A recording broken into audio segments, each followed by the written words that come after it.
Well, we're late, but welcome everybody. Although this is a time that we do sometimes. Well, I hate to tell you, my phone, I had to get a new phone today, as you know. Yeah. And Oh, look so, at that fancy. Woo.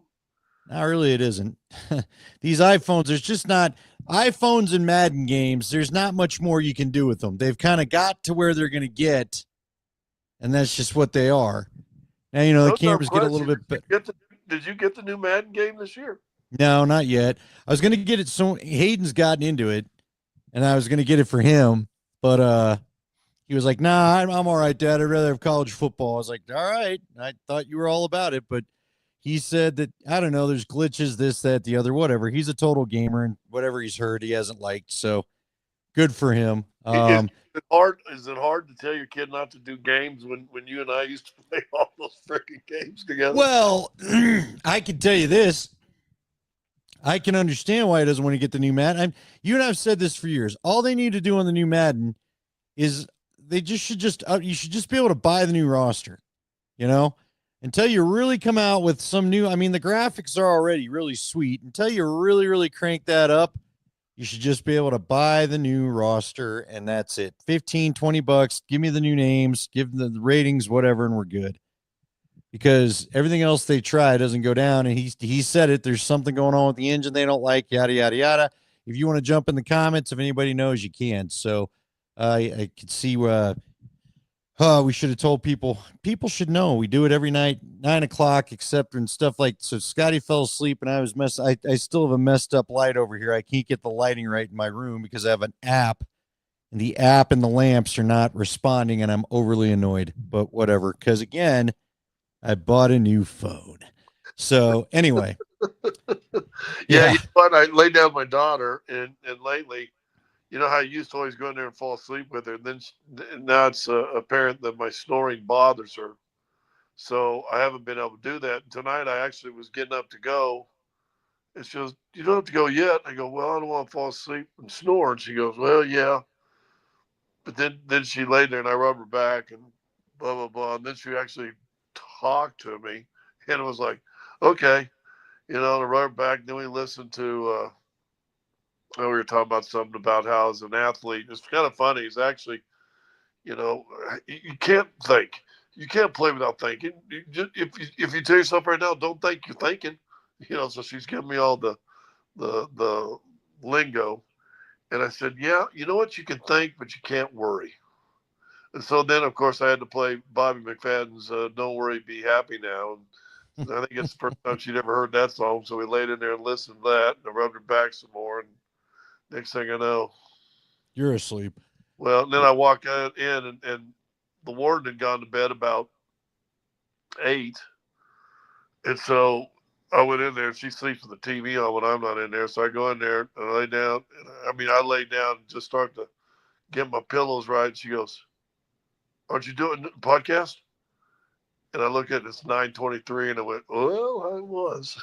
Yeah, we were gonna. Oh well. All right. Well, we're here now.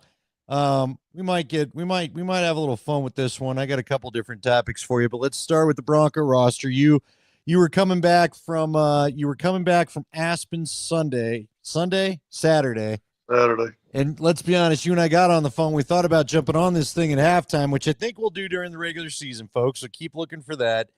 2 minute warning halftime. We'll jump in and we'll kind of get the lay of the land with the game. But we still got over a week before that happens. We thought about doing it, but you were in a weird spot. I was a little nervous about you when you stopped.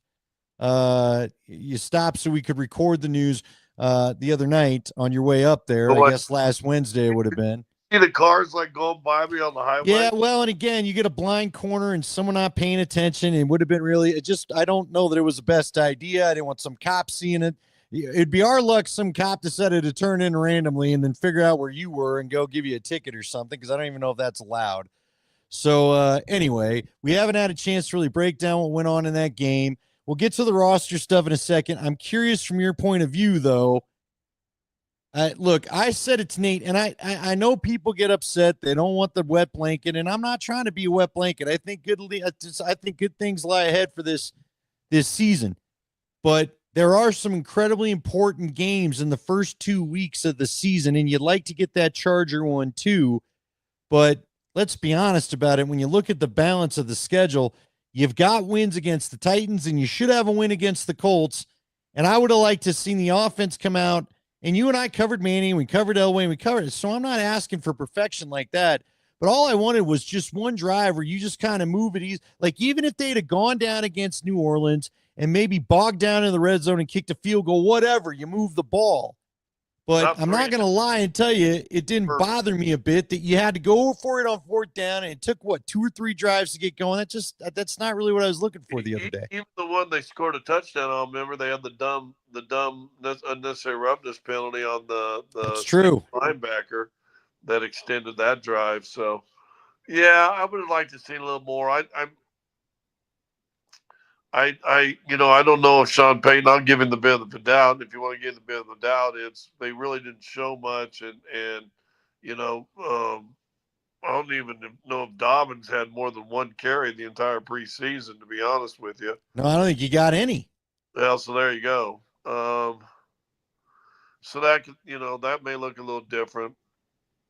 Um, yeah, I think the defense is fine. The second team unit, was really good. Maybe that's what you hang your hat on. That 3 teams when the second unit and the third unit came in, they just kind of ran through them and did what they wanted to do. And even Estime, who got cut and picked up today by Philadelphia, when he came in that late third, fourth quarter, I mean, he was just running through New Orleans. So the third and second team offense looked pretty good.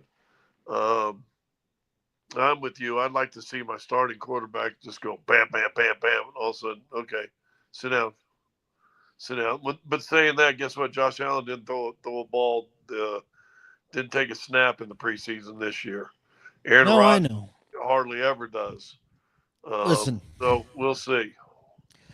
I get frustrated because I also like again what I hate about preseason is we try to make these judgments and well, a football game, like I go back to the Charger game of a year ago, right before Christmas, right? Broncos dominate the first half. Then all of a sudden, Chargers come out, second half's their game, and they win it. Matter of fact, we could also look at Broncos in Seattle, first game of the season, excuse me.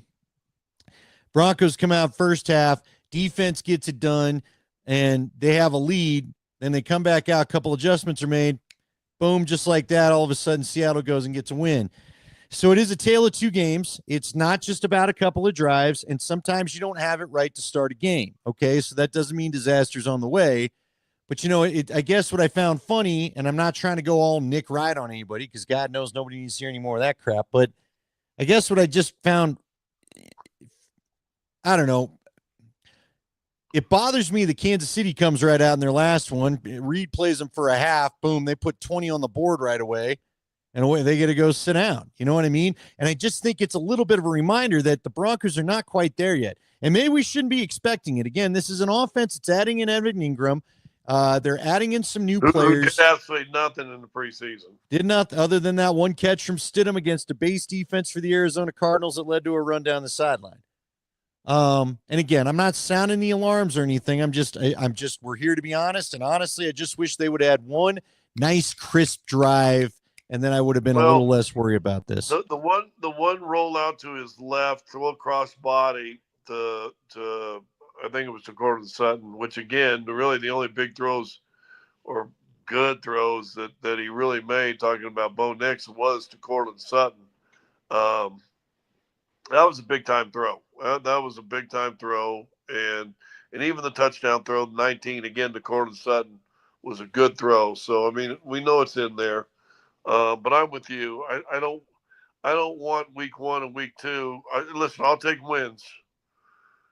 But you and I talked about this. We were doing the podcast 3 or 4 years ago when they're just getting their asses handed to them. We said, at least get beat 32-30.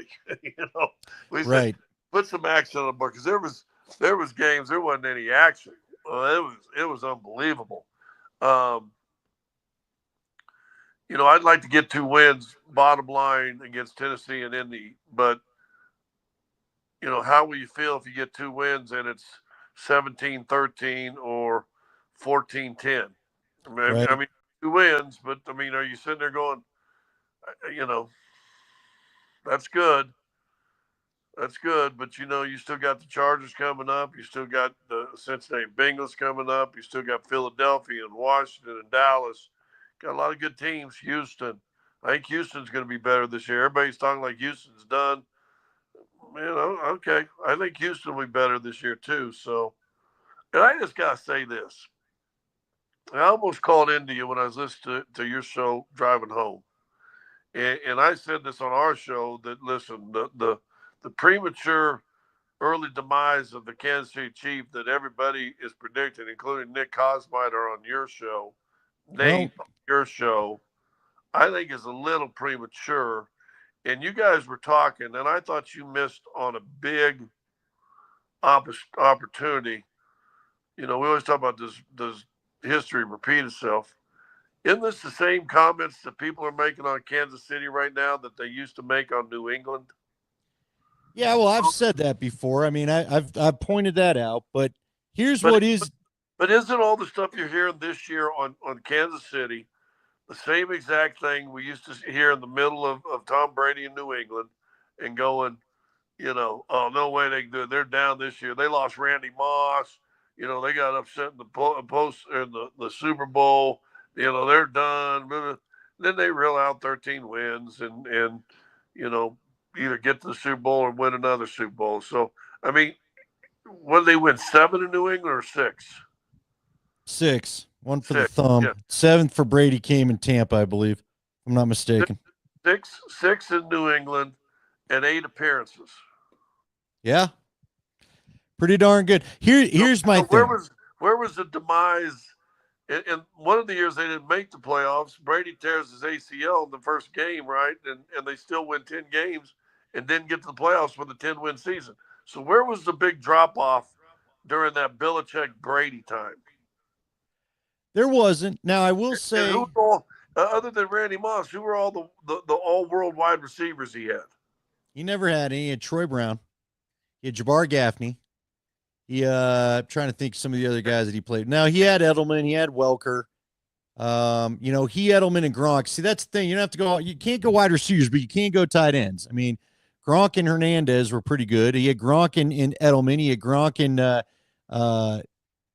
Danny Amendola. Well, he had Danny Amendola, but then he had the little scat back guy with the funny name. Whatever. Doesn't matter. Look, here's the deal. But he wouldn't have thrown out other than Gronkowski. He didn't have a whole lot of all-world dudes. No, he didn't. But I mean, again, same with Patrick Mahomes. He's got Kelsey. But I did think it was interesting on ESPN today. They pointed out nobody's ever lost the Super Bowl and come back and won it. Now, again, I think teams have made it. Buffalo made it 4 straight times and lost all the time, right? So we're not.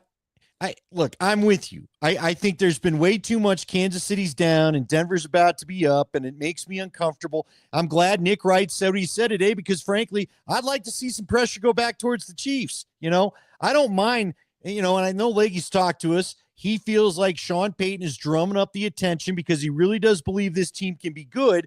So he's using an old tactic, a mental tactic to get everybody talking about you so that you have to live up to it. And again, I'm okay with it, but I feel like it's run away maybe a little too much. You know what I mean? Being a problem for the Chiefs, maybe making a run at the division. I don't really have a problem with any of that. But I still think, when we talked to Chad Brown the other day, even he said you got to knock on the door before you kick it through. And he said knocking on the door is not getting your butt kicked in the wild card game.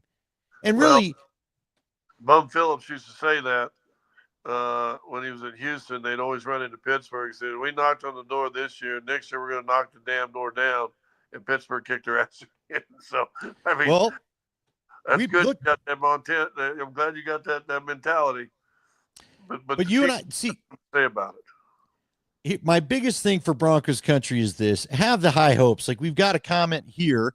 Let's see here. We got a comment. Danny Woodhead. Thank you, John. I have high. Here it is. Official day. I have high hopes. Honestly, I know it looked like garbage. Seriously, though, I don't need top shelf stuff in preseason. It'll be tougher. It'll be a tougher season than we thought. I just don't want Bronco fans to be set up where if you're not hitting the Super Bowl this year, you're upset. I don't think that should be the mentality. Now, I know, we all want to say we're a town of winners and it's only about the champ, but I do think there's still another piece of the growth process that needs to happen. Again, win the division. Win the damn division. Can we start there? Win the damn division. Get a home game, then win that home game. Then let's take it from there. Yeah. Yeah. But I feel like this is all jumped to, they're Super Bowl contenders because Sean's got buddies in the national media. And look, it's fine. It's good. It's good to have a buzz. Now, listen, the pressure's on Sean's too. If this doesn't go right, I'm going to be curious the reaction of Penner, because what I've been told about Penner is he'll give you all the money in the world, but he wants a return on investment. So we'll see. Yeah. And now that you painted this wonderful picture, well, listen, maybe we should give Sean Payton credit for that. That he's painted his own bullseye on his own back. He has, but I think he thinks he can live up to it. And look, in other years he has, but we'll see. We'll see. Yeah. Well, listen, he's still new to us, and maybe this is how his MO is. Maybe this is what he did in New Orleans to everybody. I don't remember them being that big of a story nationally ever, but maybe that's what he did down there too. I don't know. But see, it's a different market. To your point, you may have learned a lesson. You talk like this about Denver, they just react different nationally because it's more of a national brand than the Saints were. That's true too. That may have surprised him if he's being real honest. That wow, people actually pay attention. What? Yeah, because you know what, John Elway go to a Super Bowl in the third of his years he played? Dude, I had a friend tell me that one of the struggles, one of the reasons why there's a TV guy that knows stuff. One of the reasons why you see now that Fox and CBS can pick whatever games from whatever conference they want is because for a while there, before Burrow showed up and Herbert and all this, but for a while there, the Broncos were the 2:00 draw on CBS. Right. Drew them big ratings, 4:00 out east because of the Mannings, because of the Elways, because of stuff like that. So when the Broncos went through their down slide and weren't interesting, and matter of fact, were horrible to watch, as we all well know, that hurt the networks. And of course, the NFL wants its ratings high, but CBS was basically CBS. They wanted some other games because without the Broncos being good, the Chargers don't draw a lot of attention from the AFC side, right? You didn't have a lot of those afternoon AFC teams to pick up the shield and run with it because, again, Kansas City's an 11:00 team. So it is interesting in the TV world, and that's really what this is all about, whether the fans like it or not. This is a big TV show that gets massive ratings, which is how they get their money to fund the whole expedition. It is interesting how much the Broncos were such a factor in some of the changes we even see now when they weren't as good. So, yeah, well, that is interesting. But listen, they're set up to be good. They are. They did not have a good offensive preseason. That's fine, but they are set up to be good. And you know what? There's a reason you're paying the head coach $18 million, right? But I got to tip my cap to you because you've been saying this since the spring, and I've always kind of wondered where's this coming from? What did he see? What didn't he like? My worries start with a little bit the O-line. I just am worried, are they really going to be as good as everybody says? Because again, when I've watched, like what I did not like the other day, I don't know how we would love all to evaluate. Has Bo taken the next step? Look, man, Bo, you can't give Bo half a second. Can't feel like someone's coming around the end or busting up the middle on you or something because you can't protect the play. That's, and then the running game was weird, and supposedly they're going to add in some wide zone concepts, and you and I've talked about it on the shows when we do our crosstalk. Stink and Doc and Habib and Nalen and all those guys. You don't just decide that you're really great at wide zone. It's something you got to get the mechanics of. Now, maybe they will be. I know everybody adds some elements of it in there, but I'm just kind of curious about I think the run game, if the run game works, this offense can creep towards being top 10 if you're balanced. Listen, if you throw a run game out, if you throw your two top running backs, get you, somewhere 180, 190 carries each, and they're both floating around 900 yards. You're getting 1,800 yards of of rushing and over 300 plus carries, um, this team will be really good. I think, because now you have set up the play action. Well, there was years they're trying to run play action. And you're like, why? Yeah, back's no, no no good one, anyway. no one's going for it. I worry about the offensive line. Here's where I come from, and this is all, Now I'm going into Nate Crackman territory, and he would love this stuff. They were Bo Nix had more completions behind the line of scrimmage than any other quarterback in the NFL. Bo Nix had a quicker release, get it out, short completion guy, number one short completion guy in the NFL. Well, guess what that means for the offensive line? You ain't got to hold protection very long. If I'm dumping off, check down, dumping off, um, the offensive line doesn't have to do anything. Now, where did he struggle? Down the field, 30 and 40 yards. Went to late in the season we started seeing a couple more bigger completions down there. Well, why? Were they not called, or could the offensive line not hold up for that long of a protection? I don't. I think your right tackle is iffy. I think Powers is iffy. I don't see the running game developing.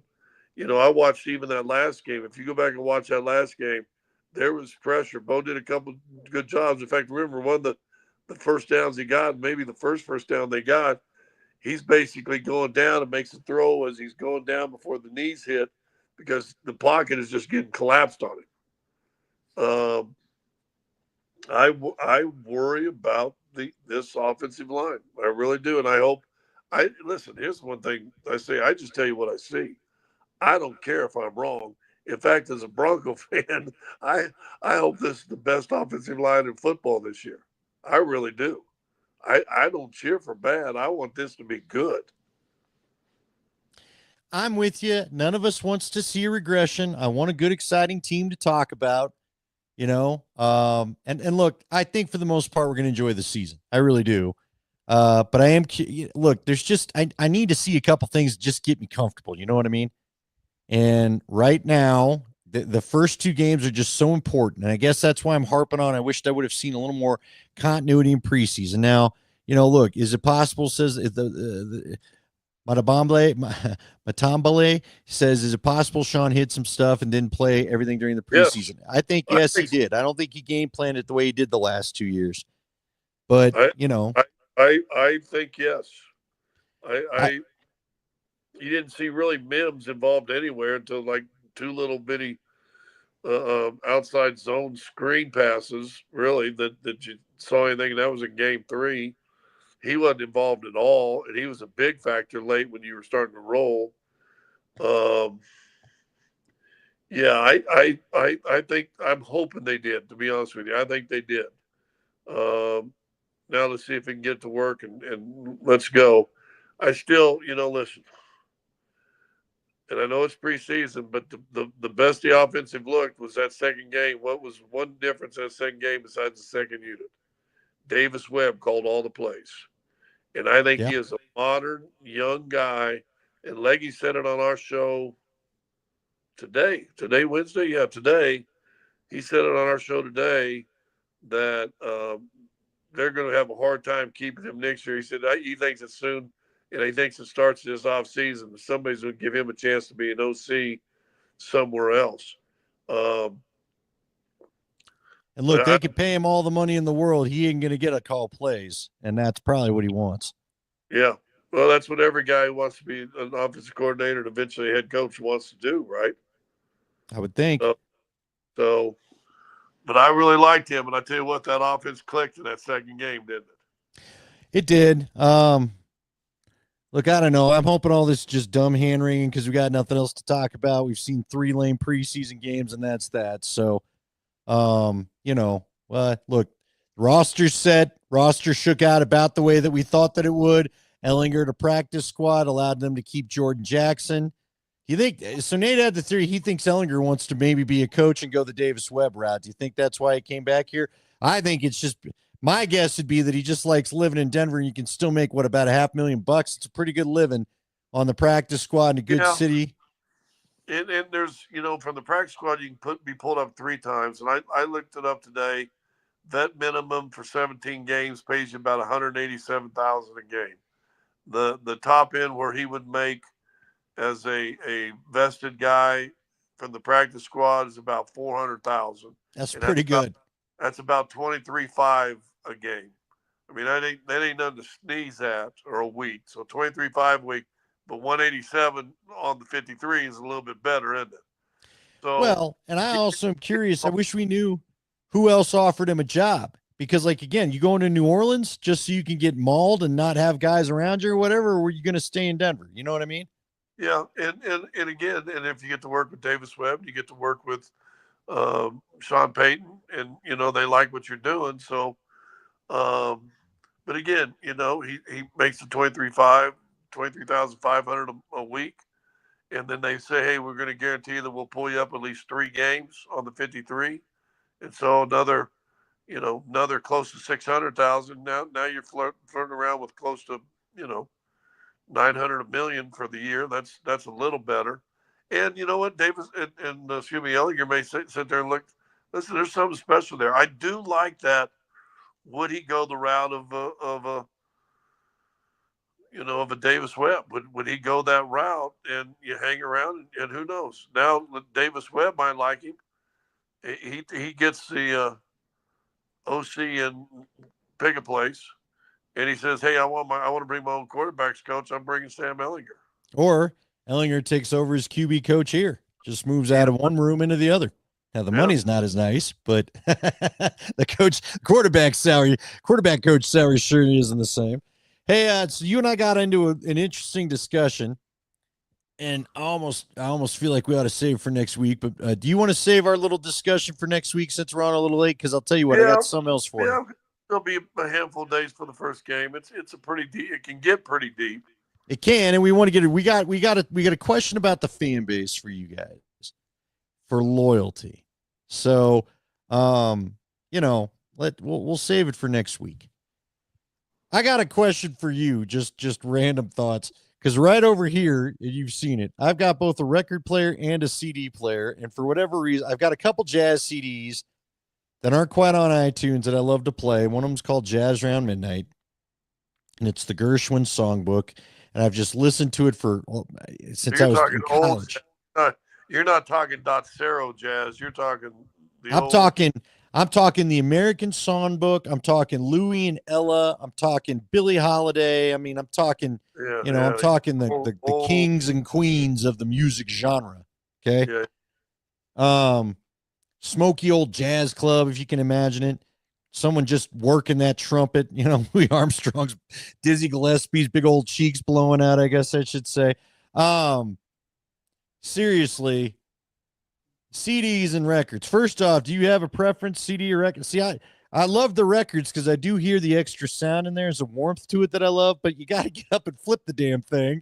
And that drives me nuts. So the CD, I've got this 100 disc CD player. I could push shuffle or I could just let it roll and I would not have to get up from my seat. I could have music for days.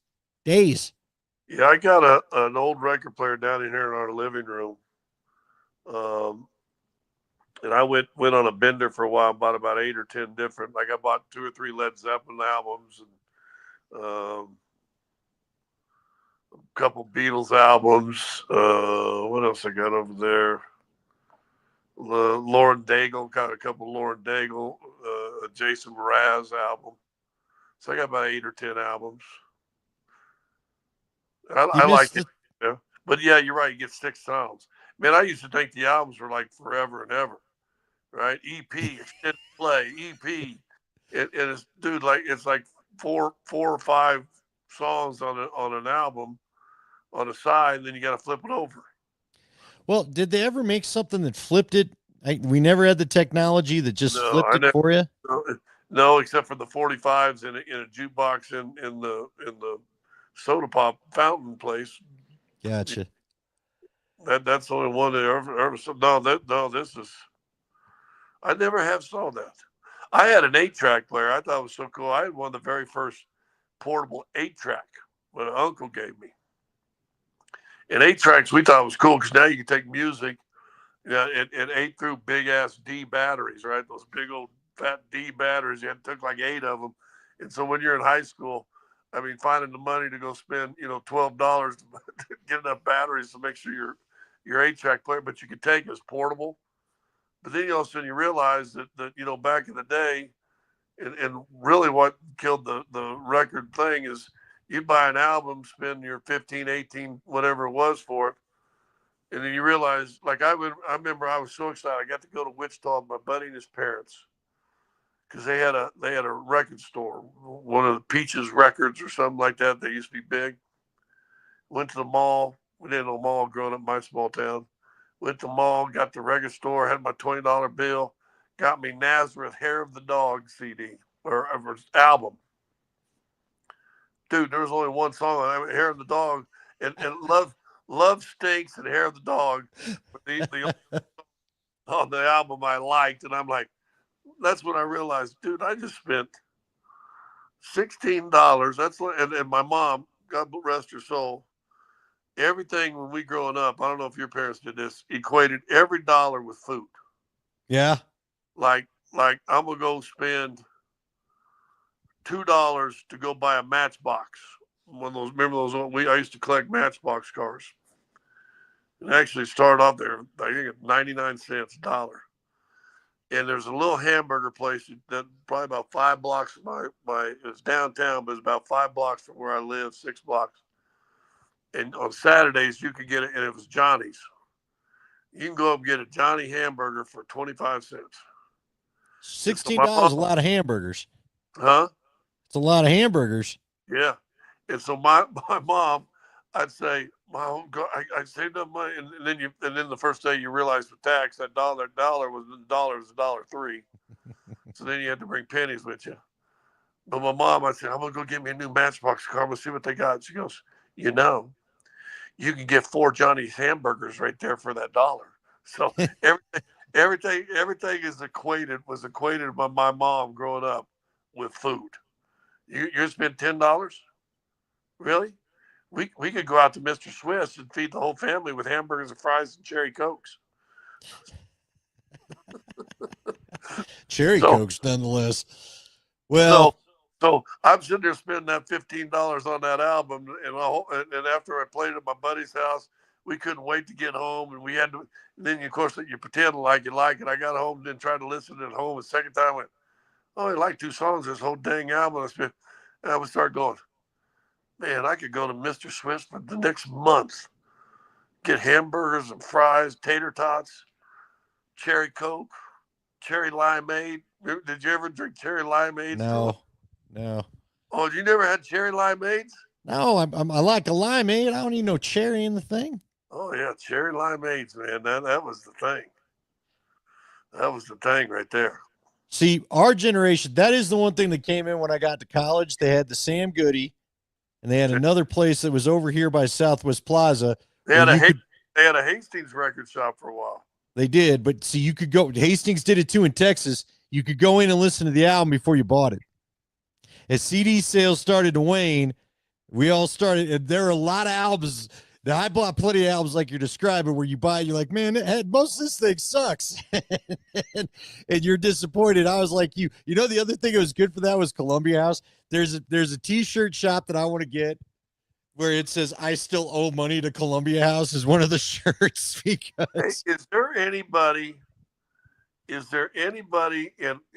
my generation that at one time or another didn't have a subscription to Columbia House? Dude, I quit. I do it again. The last one, I think I just let him send me to collections because I was like, this was trash music you sent me. I am not paying you for it. Well, they'd send you a card and you had to either buy one that you wanted or they'd send you your selection of the month. Yeah, and I'd get lazy and forget to tell them I don't want your dumb selection. Yeah. And then I just started sending the whole box back. Well, you know what my mom finally told me? My mom was like, just put refused, just write refused on it, and it's got to go back to them. So I refused it enough, they quit sending me stuff. So, the old days. Yeah, but that first order where you could get, what was it, 12 cassettes for 13 cents. Yeah. And then now you still were paying hefty shipping. and then you could get a 13th one for an extra dollar. And so you'd always get 13, and then you realize about nine selections in, I don't know if I want 13, right? Yeah. I don't know if I got enough for another 3. You want to know the cool? So this right here, this is the record. This is the first one I got from Columbia House. It's the Social Distortion self-titled. Nobody told me about it. Like all my friends used to tell me, oh, try this band, try that band. That's the first one I discovered through one of those stupid mass purchases. I got the tapes. And I was like, hey, this Social Distortion's pretty cool. It's like the first band, my other friend's like, yeah, we like that guy. Hey, this is pretty cool. Where'd you find this? So I'm always proud of that one. But most of that stuff was that it was a tape. I bought the record. Mike Ness is my guy. But yeah, the tapes suck, by the way. I may miss CDs and I may miss records. I don't miss tapes. I don't miss them unfurling and getting all messed up in your player and then it spits the damn thing out. I don't miss them warping. You got to get the pencil in there and you reverse it. You got to get the way reverse it to get back to the song you want to hear, right? And then it doesn't sound as good. You get the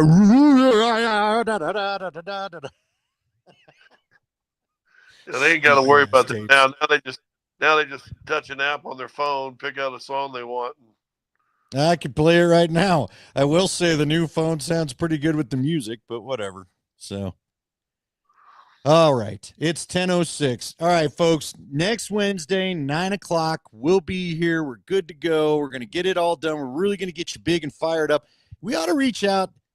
We need to get someone on from Tennessee, maybe. We got to keep getting our guests. We haven't done a guest in a minute. So Jay Cutler, he's not going anywhere for the next 4 days. Yeah, we'll know where he's at.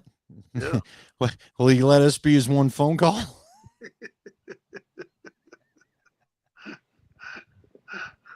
Did I ever tell you the story of I was filling in for you guys, and he did his weekly call-in? And it had been after he was moping on the sidelines and the fans all didn't like his body language or something. And so he was just getting railed on, right? And I'm just trying to get through. It was one of those, it literally must have been maybe his even last interview of the year, right? Because this is the early 2000s and we didn't play into January. They tried to wrap up and, get the playoffs going by then. And so your boy John Morrissey is doing traffic as a fill-in. And he starts railing on Cutler and his crap attitude. Who do you think he is? The fans pay his salary anyway. And he's sitting on hold. Jay was sitting on hold the whole time as John Morrissey's just railing on him on the air. And I'm like, will you get him? Shut up. I got to talk to him, man. Get this guy. Quit talking traffic, dude. Shut up. And Patrick Smice texted me, hey, a quick question. Who's on the air right now? And I was like, Patrick, it's the traffic guy. It's the traffic guy. It's not Scott. It's not Dave. It's not me. Oh, my God. He literally was on hold as this guy basically laid out all the reasons that he thought he sucked. And then I got to try to do a friggin' interview with the guy. Now, back to Andy Lindahl with Jay Cutler. Yeah, and it was one of those where he did his stupid traffic report, and we came right back. There weren't even commercials to buffer the blow. He gets done railing and reads it. I was like, hey, Jay, how you doing? I guess all right. It's like, fantastic. Thanks. You dirty bastard. Set me up for that. I was so pissed, dude. I was so mad. So anyway, all right, on that note, we bid you adieu. Scott's going to hit the sack, and we'll talk to you 9:00 Wednesday, and we'll get you ready for some actual football. Finally.